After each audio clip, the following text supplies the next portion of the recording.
ఆర్మూరు పట్టణంలోని రామ్నగర్ రామాలయంలో సహస్రార్జున రామ్నగర్ రామాలయ కమిటీని ఏర్పాటు చేశామని ఎస్ఎస్కే సమాజ్ అధ్యక్ష కార్యదర్శులు గట్టడి ఆనంద్ డికే రాజేష్ తెలిపారు. ఆర్మూరు పట్టణంలోని రామ్నగర్ రామాలయంలో ఎస్ఎస్కే సమాజ్ అధ్యక్ష కార్యదర్శులు గట్టడి ఆనంద్ డికే రాజేష్ లు సహస్రార్జున రామ్నగర్ కమిటీని ఎన్నుకున్నారు. ఈ సందర్భంగా నూతన కమిటీ సభ్యులు ఇటీవలే గెలుపొందిన ఎస్ఎస్కే సమాజ్ నూతన అధ్యక్ష కార్యదర్శులు గట్టడి ఆనంద్ డికే రాజేష్ లకు పూలమాలలు వేసి శాలువాతో ఘనంగా సన్మానించారు. అధ్యక్ష కార్యదర్శులు గట్టడి ఆనంద్ డికే రాజేష్ లు మాట్లాడుతూ సహస్రార్జున రామ్నగర్ రామాలయ కమిటీ లాగాని పట్టణంలో ఇతర ప్రాంతాల్లో కూడా మంచి కమిటీలను ఏర్పాటు చేసి అందరి సహకారంతో సమాజ శ్రేయస్సుకు పాటుపడతామన్నారు. సమాజంలోని పేదవారికి తమ వంతుగా సేవా కార్యక్రమాలు అన్ని వర్గాల అభివృద్ధికి సమాజ శ్రేయస్సుకు తమ శాయశక్తుల కృషి చేస్తామని వారు తెలిపారు. ఈ కార్యక్రమంలో రామ్నగర్ కమిటీ అధ్యక్షులు బొచ్చుకర దత్తాత్రి, కార్యదర్శి డికే శ్రీనివాస్, సభ్యులు డమంక రవీందర్, ఈశ్వర్, జెస్సు వినయ్ కుమార్, చక్రు సంతని రాజేందర్, వందన లక్ష్మీనారాయణ, గట్టడి శ్రీనివాస్, డికే శ్రీహరి, కార్తని విజయపాల్, విజయ ఆనంద్, గిరి తదితరులు పాల్గొన్నారు.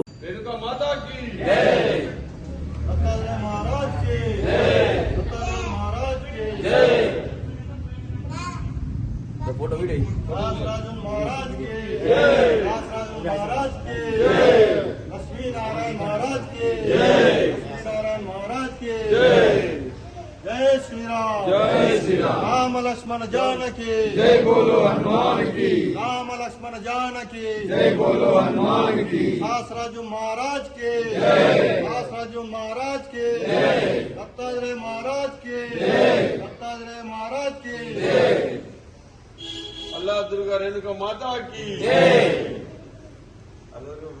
నేడు ఎస్ఎస్కే సమాజ్ రామాలయం కమిటీ ఆధ్వర్యంలో మాకు అనగా ఎస్ఎస్ఎస్ సమాజ్ ఆర్మూర్ క్షత్రియ సమాజ్ ఆర్మూర్ అధ్యక్ష కార్యదర్శులకు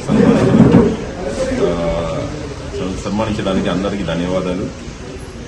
రామాలయం కమిటీ లాగానే ఆర్మూర్లోని ఇతర ప్రాంతాలలో కూడా మంచి కమిటీలను ఏర్పాటు చేసి ప్రతి ఏరియా వైజ్గా అందరి సహకారంతో మేమిద్దరము అధ్యక్ష కార్యదర్శులము సమాజ శ్రేయస్సు గారికి ఖచ్చితంగా పాటుపడతామని, సమాజానికి ఏకదాటిగా నడిపి సమాజంలోని అన్ని వర్గాలకు అంటే ఎవరైనా నీడి ఉన్న ప్రజలకు హెల్ప్ చేసే విధంగా ప్రతి విషయంలో అంటే సమాజంతో మనకు ఎంత అయితే కృషి మనం చేయగలుగుతామో దాంట్లో ఎటువంటి వెనుకకు రాకుండా ఖచ్చితంగా సమాజ శ్రేయస్సుగా కృషి చేస్తామని మీ అందరికీ ధన్యవాదాలు తెలుపుతున్నాను.